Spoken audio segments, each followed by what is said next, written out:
Thank you. I was just getting used to getting okays now. Ayush, your time starts now. You can sit there, you can be there. Come here. Yeah, let him be there. We all can see him then. So I was given less than 24 hours notice to prepare this presentation, so I have no idea what to keep as the introduction. But I would just like to give a presentation on a topic that I'm quite interested in, which is the topic of linguistics. Linguistics is the study of language. It's from the fields that literally everyone uses every waking second of their lives without knowing the name of it. So, and I feel like it's a rather interesting field, so I'd like to talk about it. The study of linguistics. Now, have you ever thought of the fact that there are some words in Hindi and English that sound suspiciously similar? Like, take the English word mother. It's just a M sound followed by a T sound. What is it in Hindi? It's mata. And you might be thinking, oh, this is just because the English colonized India and they were king to us. No. First off, the word mata was used way before English colonized. Secondly, even in Latin language, the word for mother is mater. So you have these three words in these three totally unrelated languages all across not only different places but different time spans. And they all have the same word for mother. The reason is due to linguistic families. It's one of the most fascinating concepts of linguistics, that there's a huge branch of languages that are related to each other. For example, most European languages, except for Finnish and Hungarian, which are weird and excluded, but most of the other European languages, plus Persian, plus all the North Indian languages, are all related in this one language family called Indo-European family, because it includes both North Indian and Indo-European. The Indo-European family all evolved from a single language called Proto-Indo-European. It was the first ever Indo-European language, and it was originated somewhere around Russia or Turkey. And this language soon spread into all of these regions. Meanwhile, in this region is not North India. Now, what's the language we speak in this region? The language that we all call the world's oldest language? Tamil. Now, you might have noticed obviously that Tamil sounds quite similar to the other South Indian languages, Malayalam, Kannada, but it bears very little resemblance to Hindi. Tamil and Hindi bear little to no similarities. Then the reason to that is that while this Proto-European was already spreading around this Europe and North India, so the South Indians already had this other language called Proto-Dravidian, and this language had spread across South India to form Dravidian language family, which includes Tamil, Malayalam, Kannada and Telugu. These four languages are all Dravidian languages, unique but related. So when people say Tamil is the oldest language, what they really mean is you can draw something that sounds like Tamil back to time until it becomes Proto-Dravidian. The same language also became Tamil, but also became Kannada, Telugu, Malayalam, etc. But it bears some similarities to modern day Tamil. So that's why people say Tamil is the world's oldest language.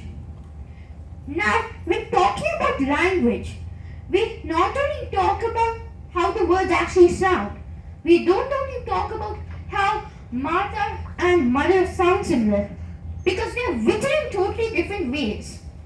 Mother is written in the normal Latin alphabet script or orthography, but Hindi, where Mata comes from, is written in totally different Devanagari orthography. Orthography is the word for essentially alphabet or the script.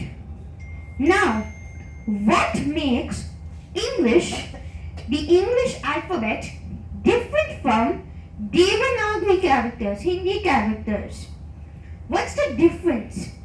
It's obviously not just that one has different alphabets, because you can't just take an English sentence and then for every letter of this replace it with this and you have your Hindi sentence that sounds the same.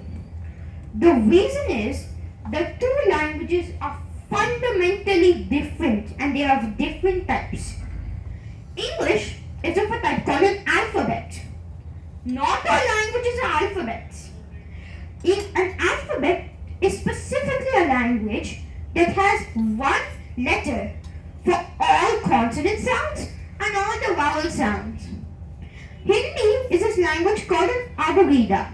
It has one letter for all consonant sounds and one letter for all the vowel sounds. But for all the vowel sounds, they have the matra. And you can stick the matra onto whatever consonant you have to get the new different letter which has both the consonant and the vowel embedded into it. This is called an Abugida, where you can combine the matra of a vowel with a consonant to get the combined meaning. And English doesn't have this. Like you're writing mother, you can't just put a matra on top of the ma and the ta. You have to write it all in a one confusing sentence with A and E that sound exactly the same, that sound exactly the same, but look completely different. But with Abugidas, every letter is sounded the exact same way it's spelled. There are no silent letters. Now, apart from alphabet and Abugida, there are different types of languages. For example, you've heard of how the Chinese have a different letter for every word, right? That is called a logography, where each word one letter. But it's not entirely true. It's not entirely true that the Chinese have one letter, character symbol for every word they have. They have a technique where by putting two characters next to each other, you can essentially combine their meanings by attaching the pronunciation of one onto the meaning of another. Now, a single Chinese character might have multiple meanings.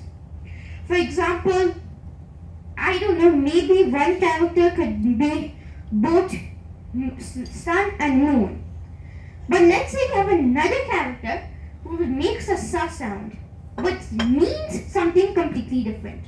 If we put the sa sounding character right next to the character that means sun or moon, we get a sun. This is the Chinese technique of combining words together. It's called the logosyllabary. It's a completely different type of writing. Now, there's some languages where vowels aren't written at all, such as Arabic. In Arabic, you don't write any vowels. So, you have no idea whether TN is going to be tan or tin or tiny, etc. But here's the thing. With Arabic, they don't have that many different words sounding like that. So by just the consonants, you can easily tell what they are. And that brings us to the count of what types of systems have we discussed. An alphabet like English, a system where all the consonants are kept but no vowels. That's called an Abjad. Abjad like Arabic, logography like Chinese, and Abugida like Hindi and mainly all the Indian languages, including Tamil. These are the different types of writing scripts. Understood?